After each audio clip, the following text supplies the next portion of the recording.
Hare Krishna devotees, please accept my humble obeisances who joined this Zoom meeting. So ఈరోజు మనం భాగవతం శ్లోకాలు చదువుకోవడానికి ముందు ఆ, కొన్ని క్విక్ ప్రేయర్స్ చేద్దాము. ఆ, ఓం నమో భగవతే వాసుదేవాయ. ఓం నమో భగవతే వాసుదేవాయ. ఓం నమో భగవతే వాసుదేవాయ. నారాయణం నమస్కృత్య నరం చైవ నరోత్తమం దేవీం సరస్వతీం వ్యాసం తతో జయముదారయేత్. నష్టప్రాయషు భద్రేషు నిత్యం భాగవత సేవయా భగవతే ఉత్తమ శ్లోకే భక్తిర్భవతి నైష్టికీం. జై శ్రీకృష్ణ చైతన్య ప్రభు నిత్యానంద శ్రీ అద్వైత గదాధర శ్రీవాసాది గౌర భక్త వృంద. హరే కృష్ణ కృష్ణ కృష్ణ హరే హరే, హరే రామ రామ రామ హరే హరే. హరే కృష్ణ కృష్ణ కృష్ణ హరే హరే, హరే రామ రామ రామ హరే హరే. హరే కృష్ణ కృష్ణ కృష్ణ హరే హరే, హరే రామ రామ రామ హరే హరే. ఈరోజు మనం శ్రీమద్ భాగవతంలోని 4వ స్కందం 4వ వర్ణ సృష్టిలో అధ్యాయం 27 దాంట్లో చండవేగుడు పురంజుని నగరంపై దాడి, కాలకన్య యొక్క స్వపం అనే అధ్యాయంలో నుంచి 11, 12 శ్లోకాలు చదువుతున్నాం.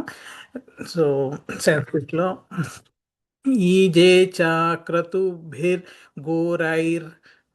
దీక్షిత పశుమారకై దేవాన్ పితృన్ భూత పతీన్ నానాకామో యథా భావన్ యుక్తేషు ఏవం ప్రమత్తస్య కుటుంబ ఆసక్తచేతసః ఆశా సదా సాధా సవైకాలో యో అప్రియ యోషితాం. లక్ష్మీ మాతాజీ, మీరు శ్లోక అండ్ ట్రాన్స్లేషన్ పర్పూట్ చదవండి మాతాజీ. హరే కృష్ణ. హరే కృష్ణ.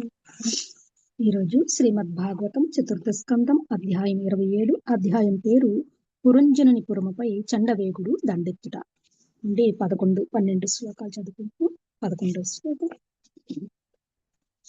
ఈజే చ క్రతుభిః ఘోరైః దీక్షితః పశుమారకైః దేవాన్ పితృన్ భూతపతీన్ నానాకామో యథా భవాన్.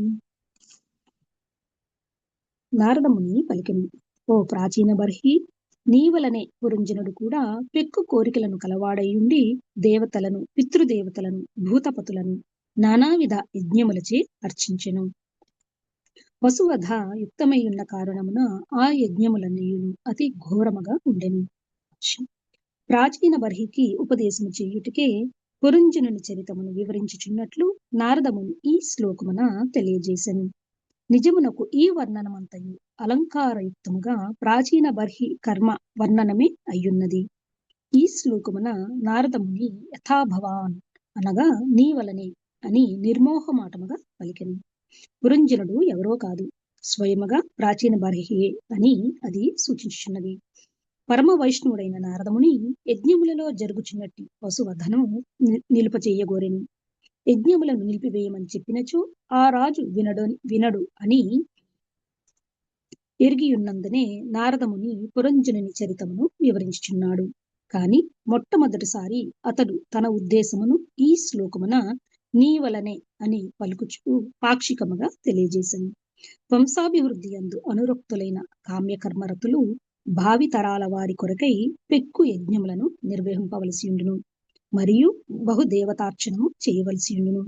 అంతేకాక భావితరాల వారికి సమస్త సదుపాయములను సమకూర్చుటకై నాయకులను, రాజనీతిజ్ఞులను, తత్వవేత్తలను, వైజ్ఞానికులను వారు సంతృప్తిపరపవలసి ఉండును. నామమాత్ర వైజ్ఞానికులు కూడా భావితరాల వారి సుఖమయ జీవనానికై అత్యాసపడుచు ఇంజన్లు, కార్లు, విమానములు నడుచుటకు అనేక విధములుగా శక్తిని ఉత్పన్నం చేయుటకు యత్నించుచున్నారు. ప్రస్తుతము మాత్రము వారు చమురు నిల్వలను ఖాళీ చేయుట జరుగుచున్నది. ఆ కర్మలని భగవద్గీత 2వ అధ్యాయం 41వ శ్లోకమునందు ఇట్లు వర్ణించినది. వ్యవసాయాత్మిక బుద్ధి ఏకేహ కురునందన బహుశాఖా హెనంతశ్చ బుద్ధయో బుద్ధయో అవ్యయ సాయినాం. ఈ మార్గమున ఉన్నవారు స్థిర ప్రయోజనముతో ఒకే లక్ష్యమును కలిగి ఉందురు. ఓ కురునందన, స్థిర ప్రయోజనము లేని వారి బుద్ధి అనేక విధములుగా ఉండును. నిజమునకు సమస్త జ్ఞానము కలిగిన వారు కృష్ణ భక్తిని చేయుటకు కృత నిశ్చయులై ఉందురు. కాని మూఢులు, పాపులు, నరధాములు, బుద్ధి నశించినట్టి వారు, అసురీ జీవన విధానమును అవలంబించిన వారు మాత్రమే కృష్ణ భక్తి నిర్వహణలో అయిష్టతను కనబరుచుదురు. తత్ఫలితముగా వారు పెక్కు కర్మలలో చిక్కుబడుదురు. వారి కర్మలలో పశువధయే అతి ముఖ్యమైనదై ఉండును. నవీన నాగరికత కూడా పశువధ పైననే కేంద్రీకృతమై ఉన్నది. మాంసాహారము లేనిదే పోషక విలువలు లేదా శక్తి తగ్గిపోనని లౌకికులు ప్రచారం చేయుదురు. కావున చక్కగా పరిశ్రమించుటకు మానవుడు మాంసభక్షణము చేయవలననియు, దానిని అరిగించుకొనుటకు మద్యము తాగవలననియు, ఆ రెండింటి నడుమ సమతుల్యమును కలిగి ఉండుటకు తగినంత మైథున సుఖము అవసరమనియు వారు పలుకుదురు. కాని ఇవన్నీను వారు చేయుచున్నది గాడిదల వలె పని చెయ్యుటకే గాని అన్య ప్రయోజనార్థం కాదు కదా. పశువధ రెండు రకములుగా ఉండును. వానిలో ఒకటి యజ్ఞముల పేరిట జరుగుచుండును. ఒక్క బౌద్ధ మతం తప్ప ప్రపంచమనందలి అన్ని మతములు పూజాస్థానములందు జంతువధను అనుమతించును. వైదిక నాగరికతను అనుసరించి మాంసభక్షకులైన వారు కాళికాదేవి ఆలయములో కొన్ని నియమ నిబంధనల ప్రకారం మేకను బలి ఇచ్చి ఆ మాంసమును తినవచ్చును. అదే రీతిగా చండికను పూజించి వారు మద్యమును త్రాగవచ్చును. వీటన్నింటి వెనుక ఉన్న మూల ప్రయోజనము నియంత్రణమే. కానీ జనులు అన్ని నియంత్రణలను వదిలివేసి ప్రస్తుతం మద్యశాలలను, కబేళాలను తెరిచి మద్యపానం చేయుచు మాంసభక్షణము కావించుచున్నారు. ధర్మము పేరిట పశువధలో నియుక్తులైనట్టి వారు జీవితం యొక్క నిజ లక్ష్యమైన భగవద్ధామ పయనమును మరచి జన్మ మృత్యు వలయంలో చిక్కుబడుతురని నారదముని వంటి వైష్ణవాచార్యుడు చక్కగా ఎరిగి ఉండును. కనుకనే శ్రీమద్ భాగవతమును వ్యాసమునికి ఉపదేశించినప్పుడు నారదముని వేదములందు పేర్కొనబడిన కర్మకాండ కలాపములను తీవ్రముగా తర్కించెను. ఆ విషయం ఈ విధముగా ఉన్నది. జుగుప్సితం ధర్మకృతే అనుశాసితః స్వభావరక్తస్య మహాను వ్యతిక్రమః యత్ వాక్యతో ధర్మ ఇతీతరః స్థితో నా మన్యతే తస్య నివారణం జనః.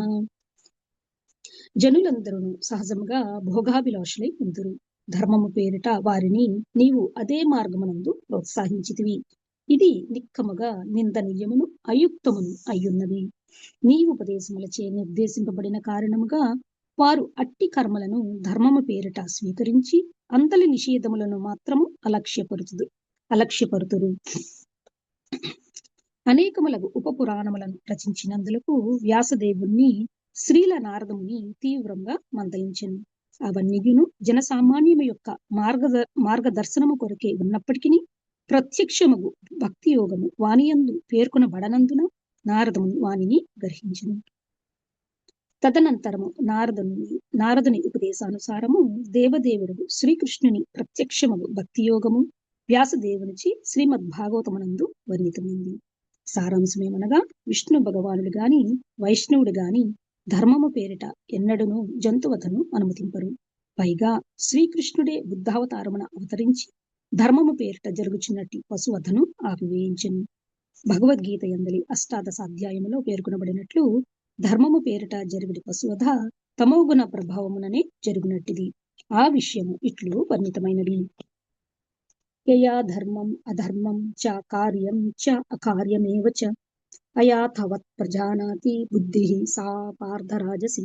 అధర్మం ధర్మమితి యా మన్యతే తమసావృత సర్వార్థాన్ విపరీతాంశ్చ బుద్ధిః సా పార్థ తామసి.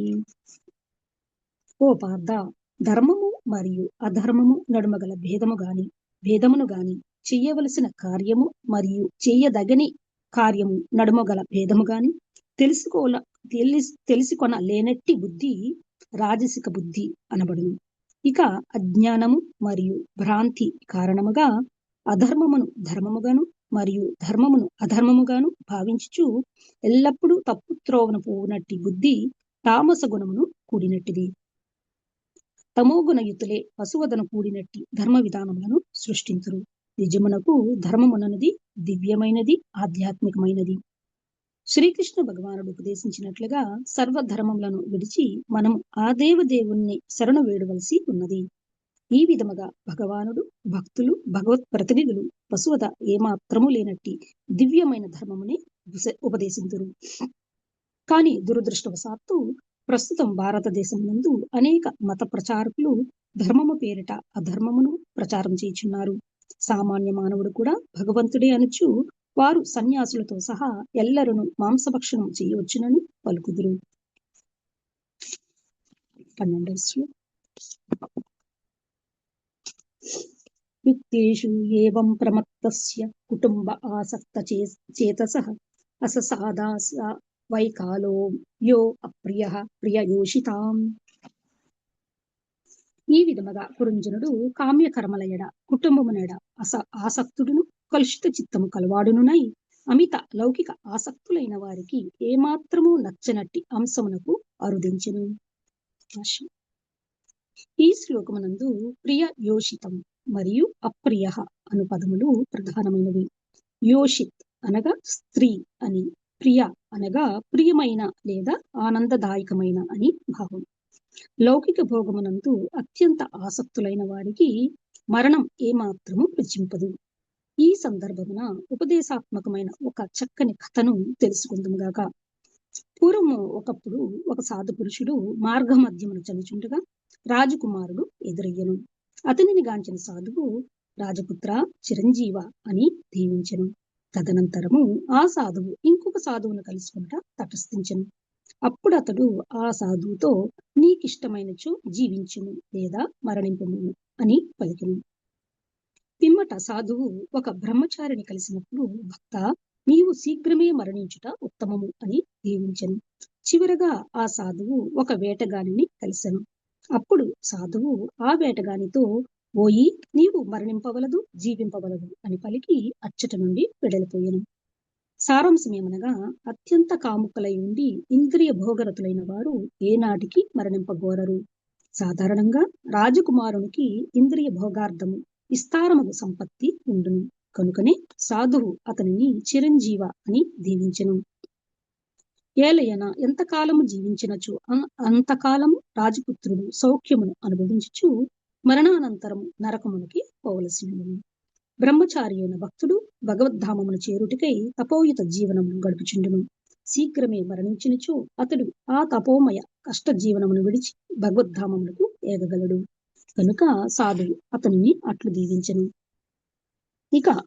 ఇక సాధు పురుషుడు జీవించి ఉన్నప్పుడు భగవత్ సేవలో నిలిచి ఉండి మరణానంతరం కూడా భగవత్ సేవ ఎందే నెలకొని ఉండును. కనుక అతడు కోరినచో మరణించవచ్చును లేదా జీవించి ఉండవచ్చును. అనగా సాధువగు భక్తుని ప్రస్తుత జీవితము తరువాత జీవితము రెండును ఒక్కటే. ఏలయన ఆ రెండింటి యందును అతడు భగవత్ సేవలోనే నెలకొని ఉండును. కాని వేటగాడు జంతువులను వధించుచు ఘోరమైన జీవితమును గడుపును. కనుక మరణించినప్పుడు తప్పక నరకమునకు ఏగును. అందువలన జీవించుట మరణించుట రెండును అతనికి తగనవే అని పలుకుట జరిగింది.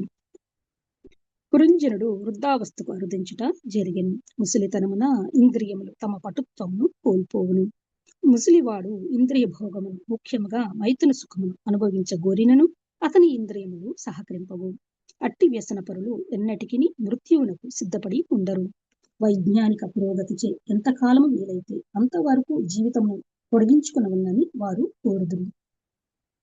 వైజ్ఞానిక పురోగతిచే మానవుడిని చిరంజీవిని చేయుదమని కొందరు రష్యా దేశపు శాస్త్రజ్ఞులు బడాయిలు పలికి ఉండరు.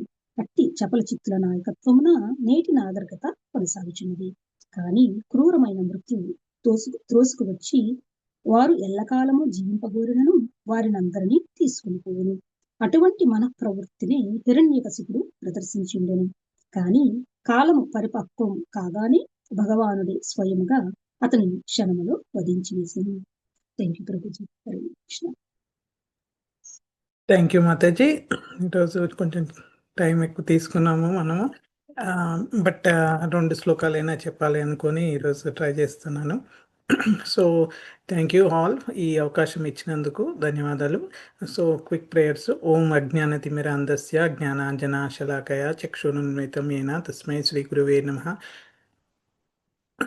శ్రీచైతన్యమనోభీష్టం స్థాపితం येन భూతలే స్వయం రూప కదా మహ్యం దదాతి స్వపదాంతికం నమో విష్ణుపదాయ కృష్ణపృష్ఠాయ భూతలే శ్రీమతి భక్తివేదాంత స్వామినితి నామినే నమస్తే సరస్వతీ దేవే గౌరవాణి ప్రచారిణే నిర్విశేషే శూన్యవాది పాశ్చాత్య దేశధారిణి.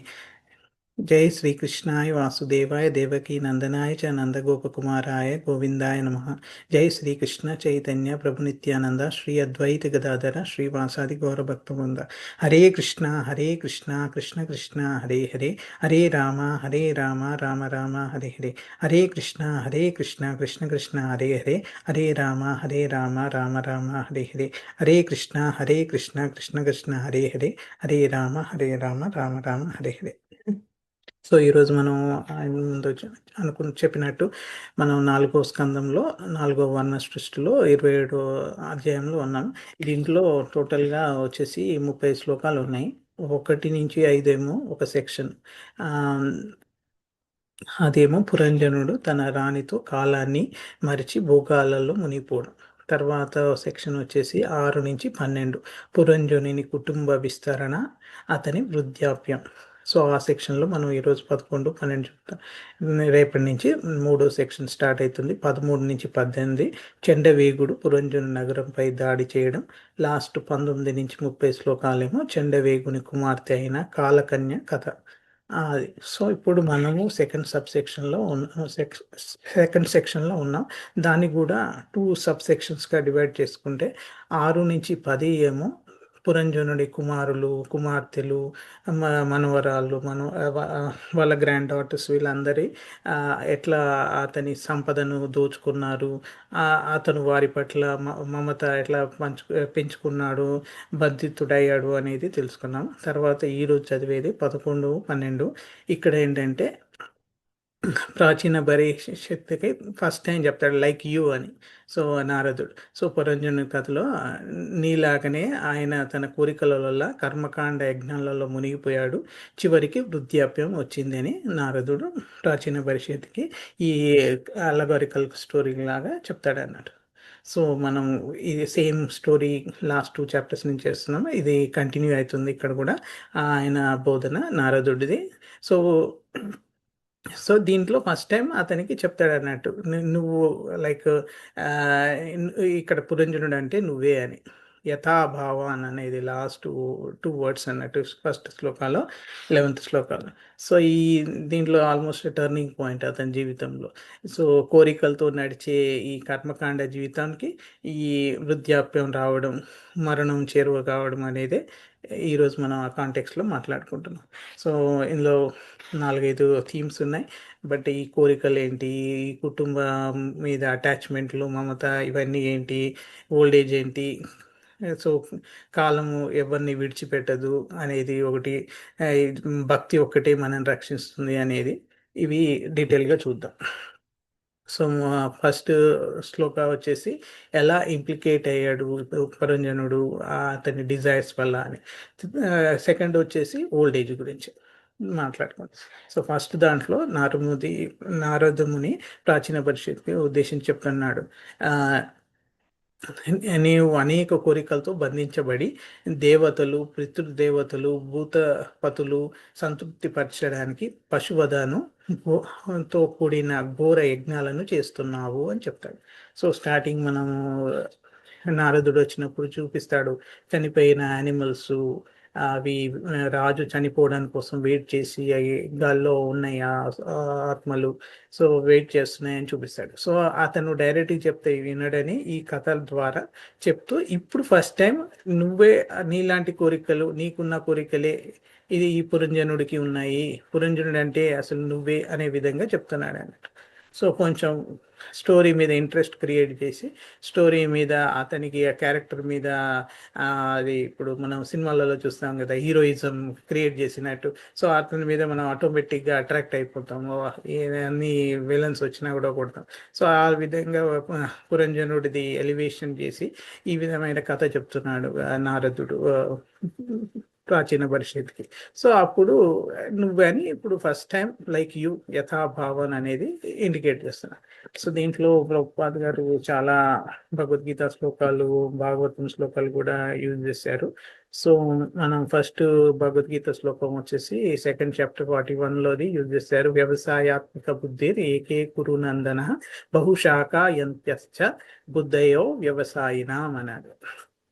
తర్వాత ఇంకోటి కూడా ఓ శ్లోకం ఉంది అన్నట్టు, అంటే నమాం దుష్కృతినో మూఢ ప్రపద్యంతే నరాధమ మాయయా ప్రహృత జ్ఞాన ఆసురం భావమాశ్రిత.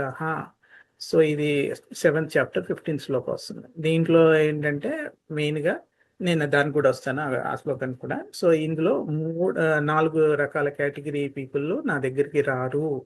అవి మూఢులు, దుష్కృతులు, నరాధములు అండ్ ఈ మాయ చేత జ్ఞానం దొంగలించబడిన వారు రారు అని చెప్తున్నాడు అన్నట్టు కృష్ణుడు ఈ భగవద్గీత శ్లోకాలు. సో వీళ్ళందరూ కర్మకాండలో చిక్కుకున్నారు అన్నట్టు. ఈ 4 కేటగిరీ వాళ్ళు దేవుడికి సరెండర్ కారు, వాళ్ళు భక్తి చేయరు అని చెప్తున్నాడు భగవద్గీత.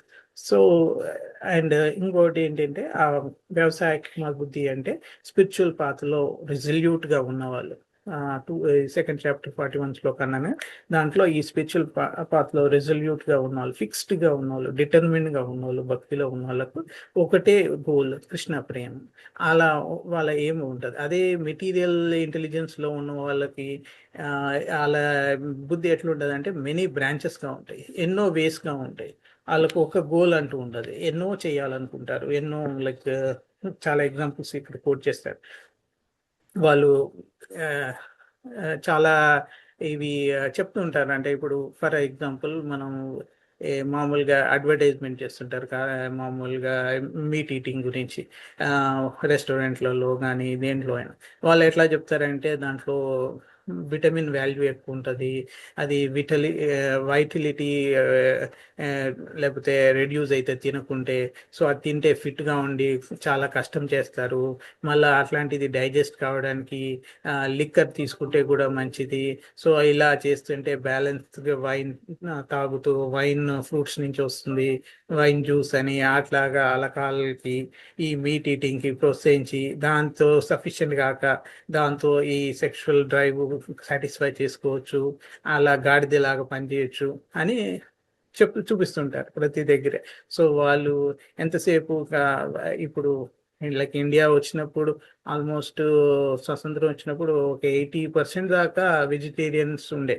ఇప్పుడు మామూలుగా అయితే 30%, 32% తగ్గిపోయింది. సో ఇప్పుడు అది ఒక లైసెన్స్డ్ ఈజీగా చెప్తున్నారు అన్నట్టు. ఈ సన్యాసులు కూడా యానిమల్ కిల్లింగ్ ని ప్రోత్సహిస్తున్నారు కొందరు. అంటే మనకు చూస్తే కూడా బౌద్ధ మతంలో తప్ప అన్ని మతాలలో రిలీజియన్స్ లో సాక్రిఫైస్ ఉంది, అందరూ యానిమల్స్ కిల్లింగ్ చేస్తున్నారు. సో అది ఇప్పుడు మన దగ్గర కూడా కాళీమాత టెంపుల్ దగ్గర కూడా మేకలను బలించేది ఈవెన్ మా ఊర్లో కూడా నేను చూశాను. సో అలాంటిది వాళ్ళు ఆ కోసిన మేకను తినేవాళ్ళు. సో ఆ విధంగా ఉన్నాయన్నట్టు కొన్ని రికమెండేషన్స్ ఉన్నాయి. ఇప్పుడు ఈ డ్రింక్ చేసేవాళ్ళు చండికా, గాడెస్ చండికా దగ్గర కూడా ఈ వైన్ డ్రింక్ చేయడం అనేది ఉంటుంది. బట్ ఇవన్నీ ప్రాపర్ రిస్ట్రిక్షన్స్ ఇవన్నీ ఉన్నాయి అన్నట్టు వేదాలలో ఎట్లా ఉన్నాయి అనేది. సో ఆ రిస్ట్రిక్షన్స్ ఇప్పుడు అందరూ మర్చిపోతున్నారు. దానికి నిబంధనలు ఎవరు ఫాలో అవుతలేరు. ఇప్పుడు మనం చూస్తాం ట్రాఫిక్ రూల్స్ ఉంటాయి, కొందరు ఫాలో కాలేదనుకో అలా యాక్సిడెంట్స్ అవుతున్నాయి చాలా. అలానే ఇక్కడ రిస్ట్రిక్షన్స్ ఫాలో కావట్లేదు. సో ఏం కాదు అనేది దాన్ని లైక్ వాళ్ళే ఓపెన్ చేస్తున్నారు. గవర్నమెంటే లైక్ బెల్ట్ షాప్స్ అని ఇవన్నీ డిస్టిలరీస్ అని స్లాటర్ హౌసెస్ అని పర్మిషన్ ఇవ్వడం ఇవన్నీ వాళ్ళే చేస్తున్నారు అన్నట్టు. సో అప్పుడు ఈ నారదుడు ఒక ఆచార్య, వైష్ణవ ఆచార్య కాబట్టి అతనికి స్వతహాగా యానిమల్ కిల్లింగ్ ఈ రిలీజన్ చేయడం అనేది అసలు ఇష్టం ఉండదు. సో వాళ్ళు రియల్ ఏం మర్చిపోయారు. ఇంతకుముందు రిలీజియస్లో యజ్ఞాలలో యానిమల్ సాక్రిఫైస్ చేస్తే ముసలి యానిమల్స్ సెలెక్ట్ చేసుకొని దానికి ప్రాణం ఇచ్చి మంచి మనుష్య లైఫ్ వచ్చేటట్టు చేసేవాళ్ళు. అలాంటివి అయినాయి ఇప్పుడు కలియుగంలో లేవు. అవి మిగతా యుగాలలో పాసిబుల్ ఉంటాయి, కానీ ఈ యుగంలో అవి పాసిబుల్ కావు. అది మర్చిపోయారు. ఇప్పుడు చాలా మటుకు హింస చేస్తున్నారు, ఎన్నో యజ్ఞాలు చేస్తున్నారు.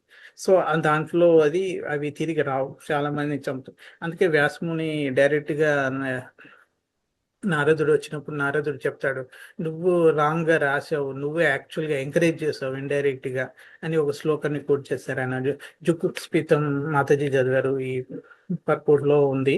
అది ఫస్ట్ క్యాంటు 5వ చాప్టర్ 15వ శ్లోకాలో ఉందన్నట్టు.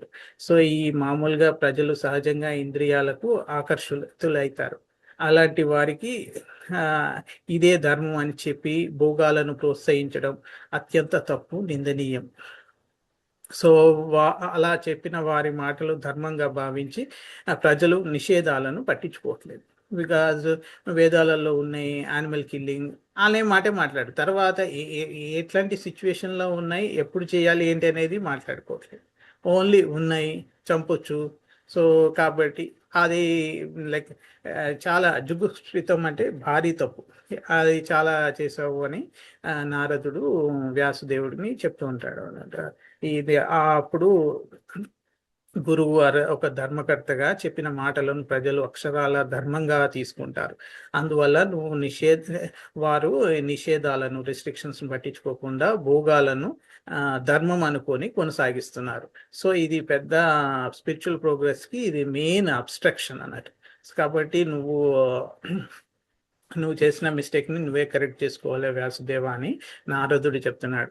సో ఏమని, సో ఈ ప్రజలు అధర్మంలోకి వెళ్తున్నారు. నువ్వు రాసిన కర్మకాండ శాస్త్రాలు చాలా రాసావు, ప్రజల కోరికలకు అనుగుణంగా కర్మకాండ ఎన్నో నువ్వు వేదాస్లో పెట్టావు. సో వేదాంత సూత్రాలని దాని ఎన్నో విధాలుగా రిలీజియస్ యాక్టివిటీస్ అంటే. సో ఇప్పుడు ఈ కర్మకాండల నుంచి భక్తిలోకి తీసుకురావడానికి నువ్వు ఇది భాగవతం రాయాలి అని ఆయన ఇన్స్పైర్ చేస్తాను అన్నట్టు. సో భాగవతం రాస్తాను అన్నట్టు. అప్పుడు ఈ భక్తి మార్గంలో తీసుకురావడానికి కోసమే ఆయన ఇది చెప్తుంటాడు అన్నట్టు వ్యాసుదేవుడికి. సో భక్తి కృష్ణార్పణం చేస్తే ఈ శుద్ధి పొంది మనము ప్రోగ్రెస్ అవుతాం. అదే ఈ కర్మకాండ ఈ పశువధ చేస్తే ఇది తమో గుణ లక్షణం అని చెప్తున్నారు. సో ఆ విధంగా వ్యాసుదేవుడు ఇక భాగవతం, శ్రీమద్ భాగవతం రాస్తాడు.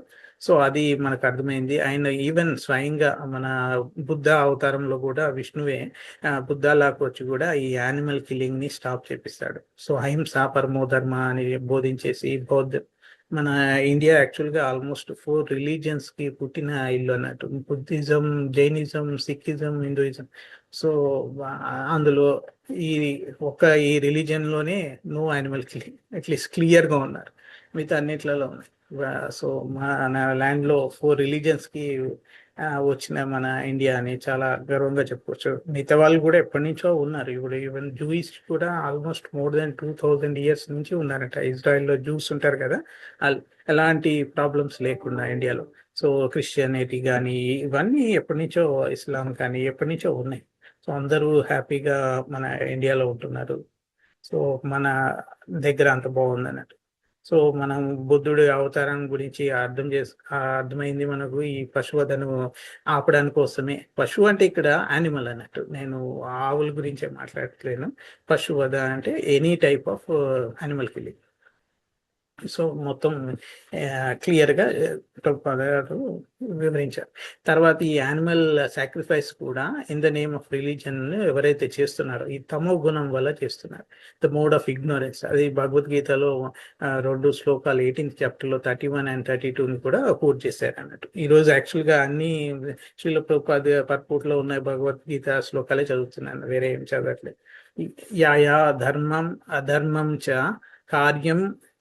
కార్యం ఏవ చ అయత్వాత్ ప్రజానాతి బుద్ధి స పార్థ రాజసి అధర్మం ధర్మం ఇతీయ మన్యతే తమసా వ్రత సర్వార్థాన్ విపంతంశ్చ బుద్ధి స పార్థ తామసి. సో ఈ 2 శ్లోకాలలో ఇంపార్టెంట్గా మెయిన్ పాయింట్ ఏంటంటే ఈ ధర్మం అధర్మం ఏది చెయ్యాలి ఏది చేయాలని వాళ్ళకు తేడా సరిగ్గా తెలుస్తలేదు, ఆ బుద్ధి రావట్లేదు. అదే రజోగుణ బుద్ధి అన్నట్టు. రజోగుణంలో ఉన్న వాళ్ళకు ఇప్పుడు మనం డ్రైవింగ్ అండర్ డియుఐ అంటాం కదా. డ్రింకింగ్ చేస్తే ఏమవుతుంది, వాడికి ప్రాపర్గా డ్రైవ్ చేయలేము. ఎందుకంటాము, వాడికి కరెక్ట్గా అని ఇంటెలిజెన్స్ అంత మస్క్ లాగా ఉంటుంది, అది క్లారిటీగా ఉండలేడు అన్నట్టు. వాడు ఇమీడియట్గా చూసినా కూడా బ్రేక్ అప్లై చేయలేడు అన్నట్టు. సో యాక్సిడెంట్ అయితే, సో వాడు ఎలానో ఇక్కడ కూడా అలా ధర్మం అధర్మానికి ఏది చేయాలో ఏది చేయలేదో వాడికి సరిగ్గా తేడా తెలియదు. వాడు జడ్జ్మెంట్ ఫెయిల్యూర్ అవుతాడు. సో దానివల్ల దానికి అటాచ్మెంట్ కానీ, కోరిక కానీ, అహంకారం కానీ, ఇవన్నీ మనుషుల మీద స్పష్టంగా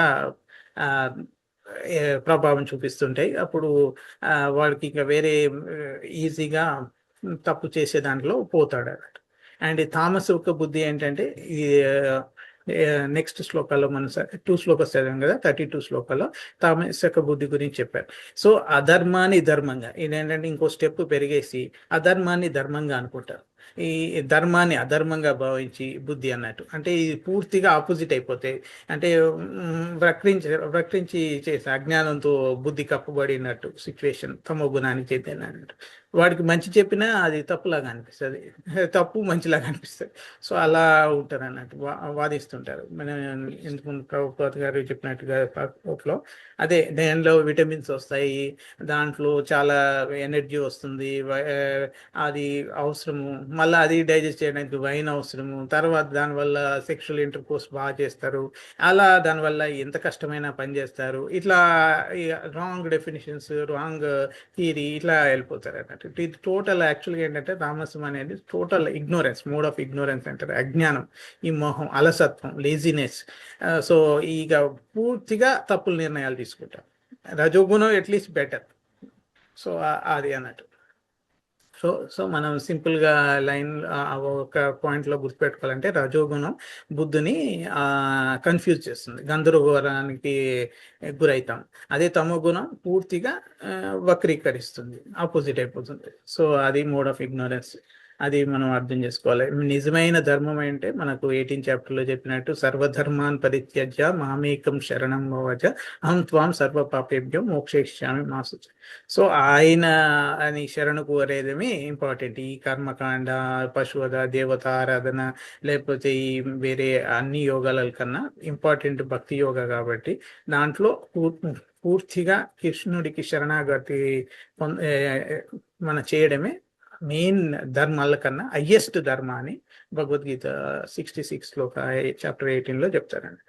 సో మనకు ఇప్పుడు జస్ట్ సమ్మరైజ్ చేసుకుంటే ఈ 11th శ్లోక మనకు అర్థమైంది. ఇది ఫస్ట్ టైం నారదుడు, నేను కొన్ని రిపీట్ చేస్తాను బట్ నా కోసమే అనుకోండి. లైక్ యథాపవన్ అన్నాడు కదా, ఆ పదం మనకు ఫస్ట్ టైం ఈ ప్రాచీన పరిషత్ చెప్తున్నాడు. నువ్వే నీ కథనే నేను చెప్తున్నానే, ఇండైరెక్ట్గా. యాక్చువల్గా డైరెక్ట్గా ఇప్పటిదాకా చెప్పలేదు, డైరెక్ట్ లైక్ యూ అంటాడు. తర్వాత అసలు ఉద్దేశం ఏంటి మెయిన్గా నారదుడి చెప్పడానికి, ఆ పశువదని ఆపించడం. మనం స్టార్టింగ్లో చూస్తాం, యానిమల్స్ అన్ని మనకు చూపిస్తాడు ఆయన. అన్ని యానిమల్స్ ఇంకా మధ్యలో వెయిట్ చేస్తున్నాయి నీకోసం, నువ్వు ఎప్పుడు వస్తావు అని మీద ప్రతీకారం తీసుకోవడానికి రెడీగా ఉన్నాయని చెప్తాడు కదా. సో అందుకనే అది దానికి డైరెక్ట్ చెప్తే వినాడని ఈ స్టోరీగా చెప్పి ఇప్పుడు పశుపత ఆపించడం అనేది ముఖ్య ఉద్దేశం అని అంటున్నారు. సో ఈ కర్మకాండ యజ్ఞాలు చేస్తున్నాడు, ఈ ఇట్లాంటి ఘోరమైన పాపాలు చేస్తున్నాడు. సో బికాజ్ ఇవన్నీ పశువధ మీద ఆధారిత యజ్ఞాలు చేస్తున్నాడు అని, ఇవి ధర్మం పేరుతో చెప్పి తమో గుణానికి లో చేస్తున్నాడని చెప్తుంటాడు.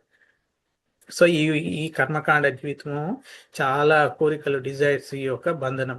సో కాబట్టి ఇది మనం ఇక్కడ దేవతలు కానీ, పితృదేవతలు కానీ, భూతపతులు కానీ ఇవన్నీ మనం మాట్లాడుకున్నాం. సో అవన్నిటికీ సంతోషపరచడానికి కోసమని చేస్తడం జరుగుతుంది.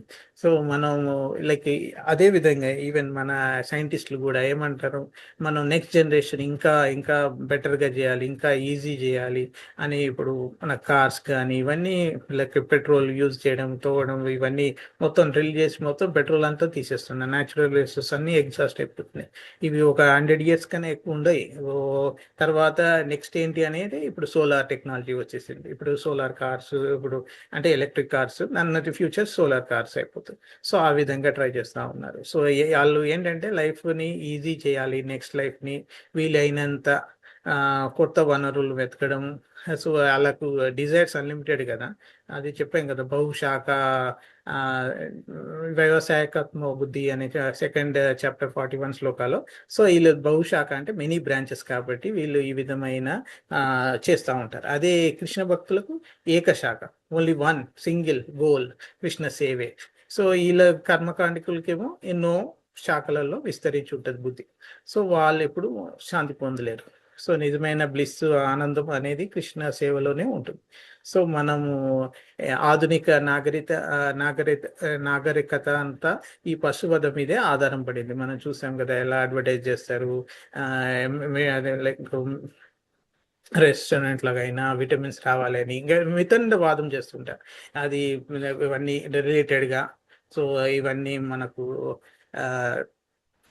కొందరు లైక్ ఆబ్వియస్గా పశువధ అని 2 విధాలుగా చెప్పారు. ఒకటి ధర్మం పేరుతో చేస్తున్నారు, లేక తర్వాత ఈ మోడ్రన్గా ఈ విధంగా చేస్తున్నారు. ఇవన్నీ మనం చూస్తాం. సో మనకి ఇక్కడ అర్థం చేసుకోవాలి ఫైనల్గా ఏంటంటే, ప్రాచీన పరిస్థితే పురంజనుడు మనకు తెలుసు. అనేక కోరికలు, ఈ పశువధ యజ్ఞాలు అంటే అనేక కోరికలు, మెటీరియల్ డిజైర్స్. ఈ కర్మకాండ అంటే తమో గుణం. సో ఈ మన మోడ్రన్ సివిలైజేషన్ అంతా ఈ పశువధ మీదే ఆధారం ఉంది. సో కాబట్టి ఈ నారదుడు ఈ కర్మకాండను ఆపడానికే చెప్తున్నాడు అన్నట్టు. నిజమైన కృష్ణ భక్తిలో తీసుకురావడానికే, ప్యూర్ డివోషనల్ సర్వీస్ చేయడానికి కోసమే మనకు భాగవతం లాస్ట్ పురాణంగా రాశాడు, అమల పురాణంగా రాశాడు అనేది చెప్తున్నాడు పర్పూర్లో. సో ఇక్కడ ఎగ్జాంపుల్స్ మనం చూసాము. సో అసలు ఉద్దేశం మనకు అర్థమైంది. పశువు వదని ఆపడానికే నారదుడు ఇదంతా కథ చెప్తున్నాడు పరోక్షంగా. సో సో పురంజుని జీవితం అంతా భౌతిక బంధనానికే ప్రతీక. సో ఈ భార్య అంటే బుద్ధి, ధర్మం, అదంతా సేవల రాజు పూర్తిగా ఆకర్షితుడైపోయాడు కాబట్టి, లైక్ మనం మొన్న శ్లోకాల్లో చూసాము, 1100 కుమారులు, 110 కుమార్తెలు. అవన్నీ అలగరికల్, రియల్ కాదు, బట్ అవన్నీ అంతమంది ఉన్నారు అని చెప్తున్నాడు. ఆ స్టోరీయే ఇమాజినరీ స్టోరీ కాబట్టి, సో ఇవన్నీ రియల్ నెంబర్స్ కాబట్టి ఎంతో మంది పిల్లలు పుట్టారు. సో అది మనం అర్థం చేసుకున్నాం. సో ఏ విధంగా చేసినా in the name of religion కానీ, మోడర్న్ సివిలైజేషన్తో కానీ, యానిమల్ కిల్లింగ్ అనేది ఎట్టి పరిస్థితి లేదు. మన ఇస్కాన్లో కూడా one of the important no meat eating. So అది మనం ఫాలో అవుతున్నాం కాబట్టి మనం ఈ రాంగ్ నోషన్ని వదిలేసేయాలి. మాంసం తింటేనే విటమిన్లు వస్తాయి, లేకపోతే రావు, ఇవన్నీ రాంగ్. ఇదంతా మెటీరియలిస్టులు ఈ విధంగా తీసుకొచ్చిన డూప్లిసిటీ అన్నట్టు. సో వేదాలు అనుమతించినా కూడా చాలా కఠిన నిర్ణయాలు పెట్టింది. అంటే ఏదో కాళికా దేవి ఆలయంలో కానీ, అమావాస్య రాత్రి కానీ, అలా ఏదో లైక్ చనిపోయేటప్పుడు ఆ జంతువులను బలి ఇచ్చేటప్పుడు చెవులో చెప్తారు, ఈ జన్మలో నేను చంపుతున్నాను, వచ్చే జన్మలో నువ్వు నన్ను చంపు అని. అంటే మాంసం అంటే అదే మీనింగ్ వస్తుందట. నేను కూడా నెక్స్ట్ లైఫ్లో నువ్వు నన్ను అలానే చంపు అని. సో ఆ విధంగా చెప్పడం, ఇవన్నీ చాలా ఇంటర్కేసెస్ ఉన్నాయి ఇవన్నీ. సో బట్ మనం ఇంపార్టెంట్గా అర్థం చేసుకోవాలి ఏంటంటే, మనకు కూడా స్టోరీ, మృగారి స్టోరీ తెలుసు, నారద్ ముని చాలాసార్లు చెప్పిన భాగవతంలో ఉన్నది. సాడిస్టిక్ లాగా సగం చంపేసి అర్ధ మరణం చేసేవాడు, అవి చాలా సఫర్ అవుతుండేది. అది చూసి ఎంజాయ్ చేశాడు. అప్పుడు అలాంటి అతనికి నారదుడు డైరెక్ట్గా చంపొద్దని చెప్పలేదు. ఫస్ట్ ఏం చెప్పాడు, అలా ఎందుకు చంపుతున్నావు, పూర్తిగా వాళ్ళని లైక్ వాళ్ళని ఎందుకు పూర్తిగా వధించలేకపోతున్నావు అంటే స్లో స్టడీగా, అంటే సైకలాజికల్గా అప్రోచ్ అయ్యి ఎలా చెప్పాలి, ఎలా ముందు చెప్పాలి అనే విధంగా చెప్పాడు అన్నట్టు. సో అలా చంపొద్దు అని చెప్పాడు అన్నట్టు. సో కాబట్టి మనం అర్థం చేసుకోవాలి, ఒక్కొక్కరికి ఒక్కొక్కలాగా. ఇప్పుడు ఈవెన్ ధ్రువ మహారాజ్ స్టోరీ అయితే ఇప్పుడు క్యాంటోఫోర్లో చిన్న వయసులో ఫస్ట్ చెప్తాడు, నువ్వు ఇంటికి వెళ్ళిపో, నేను వచ్చి మీ డాడీతో మాట్లాడతాను, ప్రాబ్లమ్ సాల్వ్ అయిపోతుంది, నేను కూర్చోబెట్టుకుంటాడు అని చెప్తాడు అన్నట్టు. బట్ అతను వినాడు. ఫస్ట్ నో, నేను డెఫినెట్గా శ్రీహరిని ప్రసన్నం చేసుకోవాలి, విష్ణుని ప్రసన్నం చేసుకోవాలి, నేను ఆయనతో ఆశీర్వాదం తీసుకోవాలి, ఆయనని లైక్ అలా గ్రాండ్ ఫాదర్ కన్నా ఎక్కువ ఆయన రాజ్యాన్ని పొందాలనుకుంటాడు, మెటీరియల్ కోరికతోనే ఉంటాడు. సో ఆ దృఢ నిశ్చయాన్ని గమనించి క్షత్రియుడికి అప్పుడు మంత్రం బోధిస్తాడు. ఫస్ట్లో బోధించలేదు. ఫస్ట్ ఈ అడవికి వెళ్ళడం ప్రమాదము, ఇవన్నీ ఈ తపస్సు చేయడము, నీ ఏజ్ లో చిన్న పిల్లగాడివి, నువ్వు కష్టము, ఇవన్నీ చెప్తాడు, నేను మాట్లాడతాను, ప్రాబ్లమ్ సాల్వ్ చేయాలని. సో బట్ వినాడు. సో ఫస్ట్ ఎలాంటి వేలో ఫస్ట్ చెప్పాలి, తర్వాత ఈయనప్పుడు ఇంకా నెక్స్ట్ లెవెల్కి ఎలా వెళ్ళాలి అనేది మనకు నారద ముని కూడా చెప్తున్నాడు అన్నట్టు ఆ కథలో. సో మనం స్టార్టింగ్ ఫైనల్ది చెప్పకూడదు అన్నట్టు. సో ఇన్స్టాల్మెంట్గా స్టెప్ బై స్టెప్గా చెప్పాలి అన్నట్టు. సో ఆ విధంగా చాలా వరకు నారదుడు ఒక్కొక్క సిచ్యువేషన్లో ఒక్కొక్కరికి ఎలా చెప్పాడు అనేది మనం చూసాం. ఈవెన్ దక్ష పుత్రులు కూడా 10,000 మంది ఉంటారంట, వాళ్ళకు కూడా నారదుడు భక్తిలో ఎలా తీసుకొచ్చాడు అవన్నీ. నారదుడి రోల్ చాలా బాగా మన ఈవెన్ మూవీస్లో కూడా చూస్తుంటాం, చాలా మంది భక్తుల జీవితాలలో ఆయన చేంజ్ తీసుకొచ్చాడు. సో సో మెయిన్గా అవి మనకు మెయిన్గా మనం ఏ టైంలో అంటే ఎలాంటి వాడిని ఎలా మార్చాలి, ఒక గ్రాడ్యువల్ వేలో తీసుకురావాలి. సో మనం కూడా ఇప్పుడు గ్రాడ్యువల్ వేలో మనము లైక్ నాన్ వెజిటేరియన్ నుంచి వెజిటేరియన్ లాగా మారడానికి ట్రై చేయాలి, సడన్గా చేయడానికి కాదు.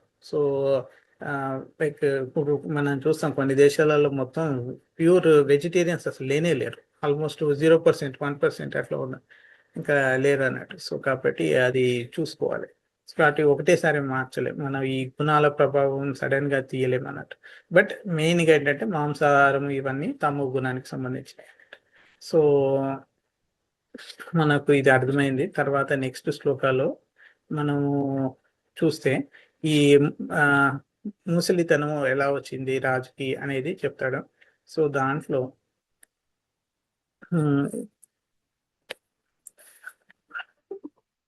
ఈ కర్మకాండలో మునిగిపోయాడు కాబట్టి పురంజనుడు కుటుంబ బంధాలతో పూర్తిగా చిక్కున్నాడు కాబట్టి ఆ ఈ ఓల్డ్ ఏజ్ అనేది అకాల మరణం, ఈ కాలం అనేది వస్తుందని మర్చిపోయాడు అతను టోటల్గా. అతనికి ఇష్టం లేదన్నట్టు, అతనికి ఈ లైఫ్ బాగుంది, ఎంజాయ్ చేస్తున్న లైఫ్, ఈ దాని మీద అటాచ్మెంట్ పెరగడం వల్ల ఈ సంసారం, ఫ్యామిలీస్, పిల్లలు, మనమళ్ళు అట్లా అందరు పిల్లలు అట్లా పెరుగుతూ ఉంటుంటే ఈ ఫ్రూటివ్ యాక్టివిటీస్ వల్ల అతను నెక్స్ట్ లెవెల్కి వెళ్ళలేకపోతున్నాడు. సో ఆ బంధాలలో అటాచ్ అయిపోయి నెక్స్ట్ రియాలిటీ ఏంటి, ఓల్డ్ ఏజ్, డెత్, ఇవి ఫేస్ చేయడానికి అతనికి ఇష్టం లేవన్నట్టు. ఈ అప్రియమైన వర్డ్స్ అని వాడతాడు. సో అది మనకు ఈ విధంగా చెప్తాడు. ఒకసారి అడిక్ట్ అయిపోయి ఫ్రూటివ్ యాక్షన్కి చేసినప్పుడు వాళ్ళకి డెత్, చావు అనేది వెల్కమ్గా ఉండదు. ఎందుకంటే వాళ్ళు టూ మచ్ మెటీరియల్ ఎంజాయ్మెంట్కి ఇన్వాల్వ్ అయిపోయారు కదా. సడన్గా ఇలాంటి హార్డ్ రియాలిటీస్ చెప్తే వాళ్ళు డైజెస్ట్ చేసుకోలేరు. సో కాబట్టి స్లోగా చెప్పాలి వాళ్ళకు అర్థం కావడానికి. సో ఇక్కడ కూడా ఆ విధంగా చెప్తున్నాడు అన్నట్టు. సో ఒక కథ చెప్తాడు నారద ముని. యాక్చువల్గా నలుగురు కలుస్తారు, అంటే దారిలో ఒక సేజికి ఒక ఏమంటామంటే కథ,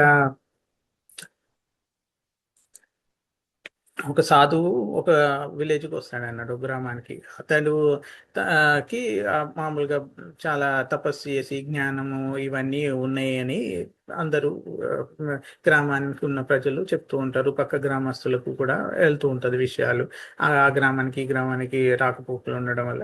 సో అలా అందరికీ తెలుస్తుంది అన్నట్టు. సో ఇలాంటి మహాత్ముడు వచ్చాడా, ఇలాంటి వాళ్ళు రావడం చాలా అరుదు, అతని దగ్గర ఆశీర్వాదం తీసుకుంటే మంచిది అని చాలా మంది వచ్చి లైన్లో నించుకొని అతని ఆశీర్వాదాలు తీసుకుంటూ ఉంటారు.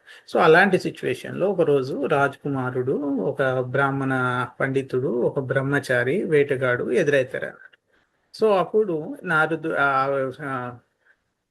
ఈ కథలో ఆ సద్గురు ఆ సాధువు ఏమి ఆశీర్వాదం ఇస్తాడు ఒక్కొక్కరికి అని చెప్తున్నాడు అన్నట్టు.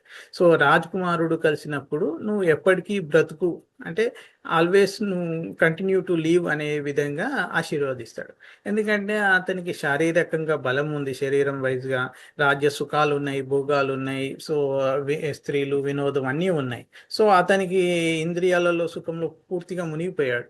సో కాబట్టి అతనికి ఆశీర్వాదం కావాలంటే అతనికి ఇష్టమైనది ఏముంది, నువ్వు ఎప్పుడు బతకాలనేది వాడికి కోరిక. ఎందుకంటే కంటిన్యూస్గా అట్లానే యవ్వనం శాశ్వతం అనుకుంటున్నాడు, ఆరోగ్యం శాశ్వతం అనుకుంటున్నాడు, భోగాలు శాశ్వతం. సో అదే కంటిన్యూ అనే విధంగా ఇస్తాడు. ఎందుకంటే అతనికి మెయిన్ భయం ఏంటి, ప్రాణం మరణం అంటే భయం ఉంటుంది, వృద్ధాప్యం అంటే భయం ఉంటుంది, అసహ్యం ఉంటుంది యాక్చువల్గా. సో కాబట్టి వాడి మనస్తత్వానికి తగ్గట్టుగా నువ్వు ఎప్పటికీ బ్రతుకు అని ఆశీర్వాదిస్తాడు. సో మనం దీనివల్ల మనం అర్థం చేసుకోవాల్సింది ఏంటంటే, ఇంద్రియ సుఖాలకు బంధితులైన వారికి మరణం అనేది ఒక శత్రువులాగా ఉంటుంది. వాళ్ళు దాని గురించి కూడా మాట్లాడడానికి ఇష్టపడరు. సో వాళ్ళు ఈ ఎక్స్పెక్ట్ చేసేది ఏంటంటే ఎప్పటికీ లైఫ్ లాంగ్ ఇలానే కంటిన్యూగా బతకాలి అనుకుంటారు. సో అది. సో బట్ అట్లనే ఇంకా బ్రాహ్మణ పుత్రుడు పండితుడు పురుషుడు వచ్చినప్పుడు అతనికి ఏమనిపిస్తా, అతని జ్ఞాని వచ్చినప్పుడు ఆ అతనికి ఏం ఆశీర్వదిస్తాడంటే, నువ్వు బ్రతికినా చచ్చినా సమానమే అంటాడు. అంటే ఏంటంటే నువ్వు నీకు శరీరం మీద అటాచ్మెంట్ లేదు కాబట్టి, నువ్వు కృష్ణ సేవలోనే నీ శరీరము నీ జీవితం యూజ్ చేస్తున్నావు కాబట్టి, నువ్వు మరణించినా కృష్ణ సేవకుడే, మరణించకుండా కృష్ణ సేవకే నువ్వు చేస్తావు కాబట్టి నీకు ఏం పెద్ద తేడా లేదు. సో భక్తుడి జీవితం ఇక్కడ ఎగ్జాంపుల్ అన్నట్టు. భక్తుడికి జీవితం కానీ మరణం కానీ రెండు శుభమే. ఎందుకంటే అతను always think servant of Krishna అనే అనుకుంటాడు. సో బతికినన్ని రోజులు ఆయన సెన్సెస్ని కృష్ణ సేవలోనే యూజ్ చేస్తాడు. సో చనిపోయినాక కూడా కృష్ణ సేవలోనే ఉండాలని కోరుకుంటాడు. కాబట్టి అతనికి ఏమీ తేడా ఉండదు. అది. తర్వాత ఈ బ్రహ్మచారి కలుస్తాడు. బ్రహ్మచారి అంటే ఇంకా పెళ్ళి ఇవన్నీ కాలేదు, అప్పుడే ఈ చిన్న వయస్సు, ఈ మనసు చాలా పవిత్రంగా ఉంది, ప్యూరిటీ ఉంది, ఇంకా ఇంద్రియ సుఖాల కాలుష్యం ఇంకా తగలలేదు, గురు సేవ, హరిభక్తి, శాస్త్ర అధ్యయనము ఇవే చేయడంలో అతని జీవితం ఉంది. కాబట్టి అతడు నమస్కరించి ఆశీర్వాదం అడిగినప్పుడు ఆ సాధువు ఏం చెప్తాడు, నువ్వు ఇప్పుడు చచ్చి గోలోకానికి వెళ్ళు అంటే ఇప్పుడే చనిపోయి అంటే ఇంత మంచి బాలుడికి ఇట్లాంటి ఆశీర్వాదం అని అనుకుంటారు. కానీ ఆయన మెయిన్ ఏంటంటే ఆ స్థితిలో అతని హృదయం చాలా పవిత్రం కాబట్టి, ఇంకా మాయా ఇంద్రియ సుఖాలకు ప్రపంచ బంధనాలకు అతన్ని తాకలేదు కాబట్టి, ఇలాంటి పరిస్థితుల్లో ఈయన శరీరం విడిచిపెడితే అతని గోలోక బృందావన ప్రాప్తి ఈజీగా దొరుకుతుందనే ఉద్దేశంతో నారదుడు ఆ స్టోరీలో ఆ సాధువు ఇతనికి ఆశీర్వదించినట్టు మనం అర్థం చేసుకోవాలన్నట్టు. సో పవిత్రమైన బ్రహ్మచర్య స్థితిలో ఉన్నాడు కాబట్టి, ఇంకా మాయా కలుషితం కాలేదు కాబట్టి, తక్కువ ఉంది కాబట్టి అతను అత్యున్నతమైన ఆధ్యాత్మిక దశకు వెళ్ళాలంటే చనిపోవాలి కాబట్టి అది. అదే వేటగాడికి అనమాట. వేటగాడికి ఏం చెప్తాడంటే, నువ్వు బ్రతకూడదు, చావకూడదు అని. సో ఎందుకంటే అతని జీవితం అంతా హింస, జంతువులను చంపడం, పాపకార్యాలు చేయడమే జరిగింది. అతని మొత్తం క్రూరత్వం మనసులో నిండిపోయింది. సో అతనికి పశ్చాత్తాపం కూడా లేదు. సో ఇట్లాంటి వాడికి నువ్వు చచ్చినా ఒకటే, బతికినా ఒకటే అనే టైప్లో ఉన్నాడు అన్నట్టు. సో నువ్వు బతికితే ఇంకా పాపం చేస్తావు, ఇంకా జంతువులను చంపుతావు, ఇంకా బంధనం పెరుగుతుంది. నువ్వు చచ్చినా కూడా నీ పాప ఫలాలు, నరక యాతనలు ఎదురవుతాయి. నరకంలో కూడా సూక్ష్మ శరీరంలో ఇవి చేసిన తప్పులకి అందరికీ శిక్ష పడుతుంది, మనకు తెలుసు కదా. సో అలాంటప్పుడు వాడు బతకూడదు, చావకూడదు అని ఆశీర్వదించాను అని చెప్తాడు అన్నట్టు ఆ స్థితిలో. సో మనం అర్థం చేసుకోవాల్సింది ఏంటంటే, ఇట్లాంటి పాప జీవనంలో మునిగిపోయిన వాళ్ళకు జీవితం కూడా శాపమే, మరణం కూడా శాపమే. సో అది. సో మనకు మెయిన్గా ఏంటంటే ఇక్కడ ఫస్ట్ రాజకుమారుడు వచ్చి ఇంద్రియ భోగి అన్నట్టు. సో అతనికి మరణ భయం ఉంటుంది, ఎప్పుడు బతకాలనిపిస్తుంటుంది. అది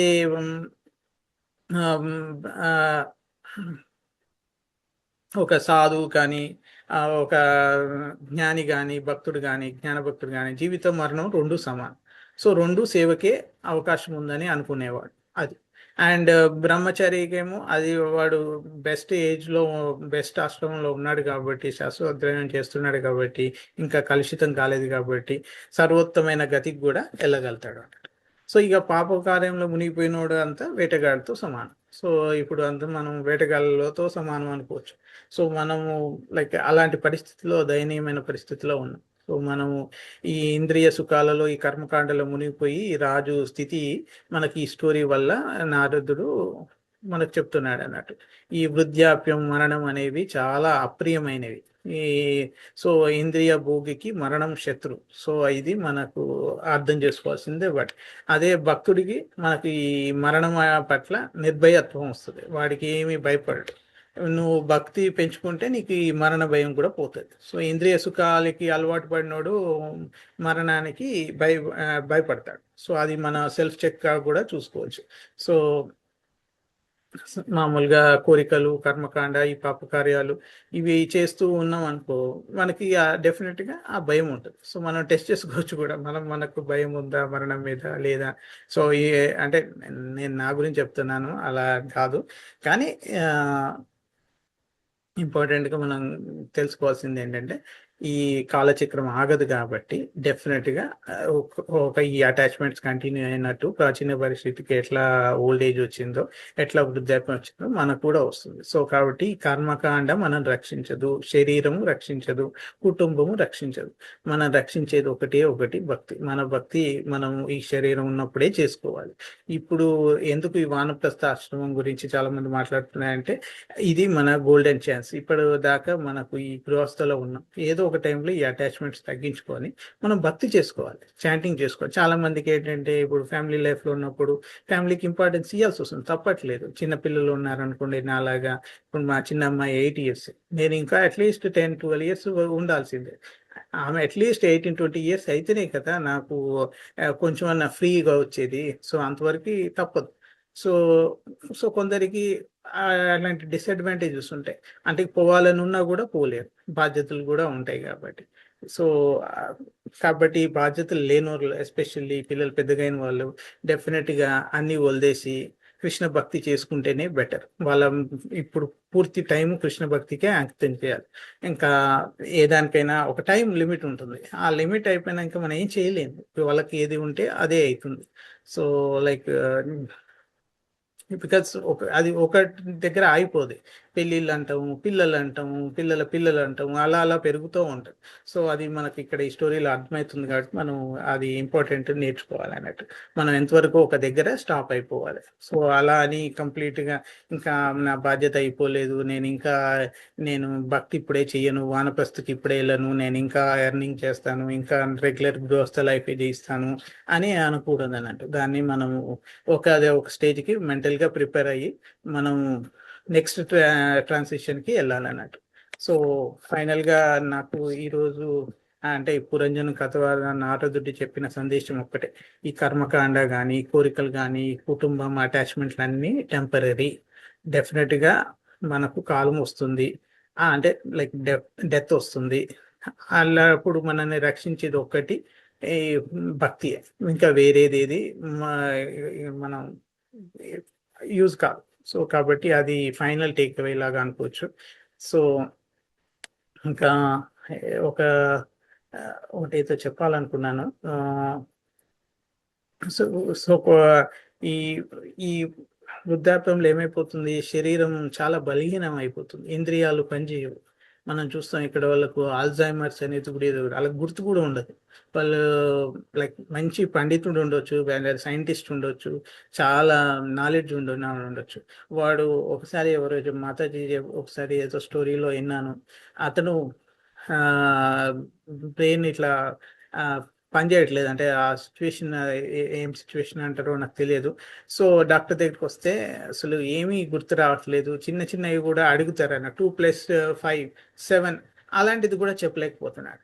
సో వాళ్ళ వైఫ్ ఏడుస్తుంటుంది, ఏంటికి ఏడుస్తున్నావమ్మా, కొన్నిసార్లు హ్యాపెన్స్ అంటే మీరు మాట్లాడుతున్న ఆయన మ్యాథ్ ప్రొఫెసరు, ఆయన అలాంటిది అయినా 2+5 చెప్పలేని స్థితికి వచ్చాడు అని బాధపడుతున్నాను అని చెప్తున్నాను వాళ్ళ వైఫ్ డాక్టర్తో.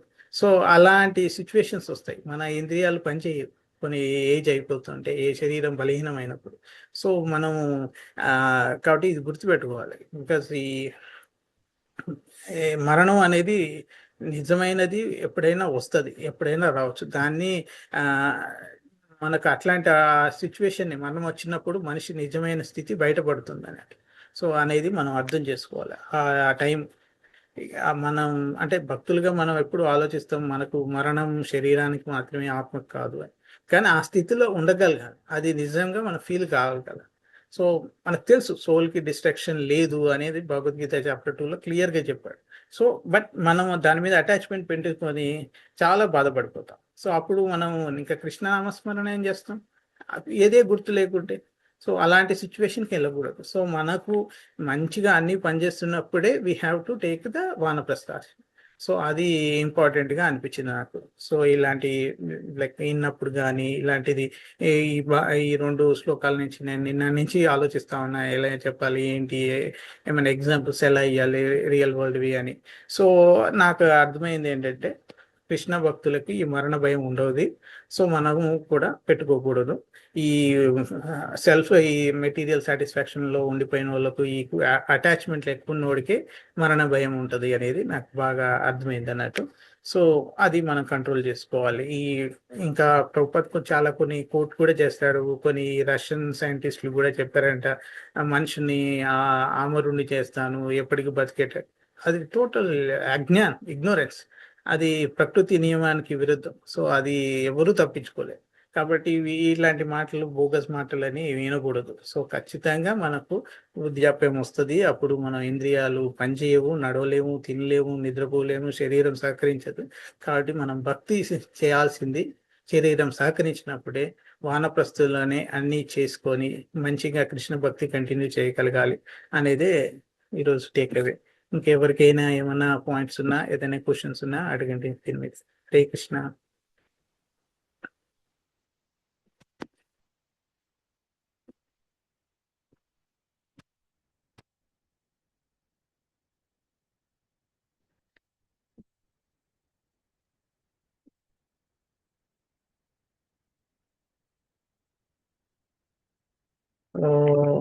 ఏం చేద్దామా ఈరోజుకి? ఏం లేకుంటే క్వశ్చన్స్.